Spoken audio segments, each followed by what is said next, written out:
Welcome to the Chaitanya Channel.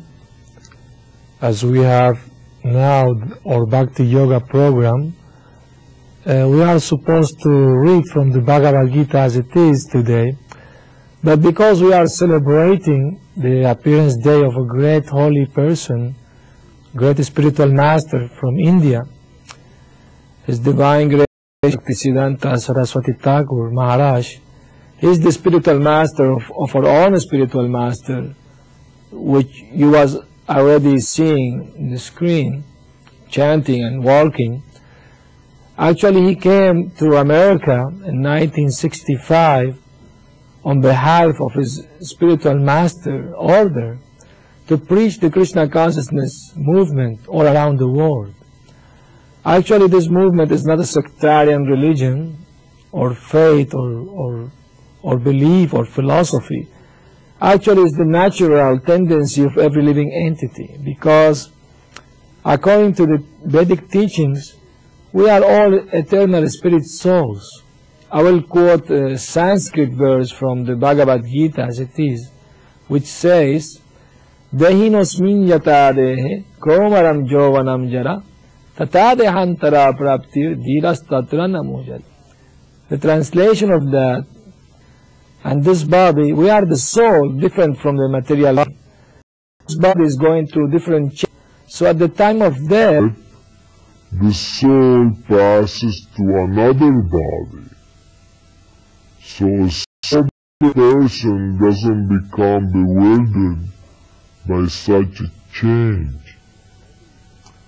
So this philosophy of reincarnation, of transmigration of the soul, actually is not a sectarian philosophy. We will speak about it a little later. But I would just like to speak a little bit about the life story of Srila Bhaktisiddhanta Saraswati Maharaj, his appearance day today, his birthday. So we'd like to talk about him a little bit. He was born in February 6, 1874 in Jagannath Puri, holy town in India. And his father was a magistrate. And when he was born, the astrologer made a chart, and he was very amazed about such an auspicious signs there.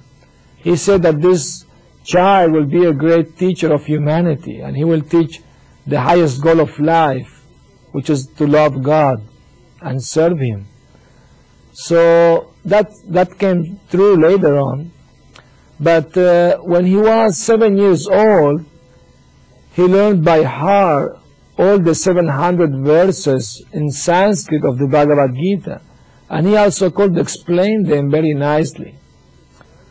Also, he went to college, and he was a very brilliant student, and he wrote a book about astronomy called, he was praised very much because of this book, and he was given the title Siddhanta Saraswati, which means a very learned person who knows the conclusions of all the scriptures. So in that way, his life was a life of dedication. He was all life celibate. He never had any sexual activity at all his life. And he was a very religious and moral person. in the absolute sense.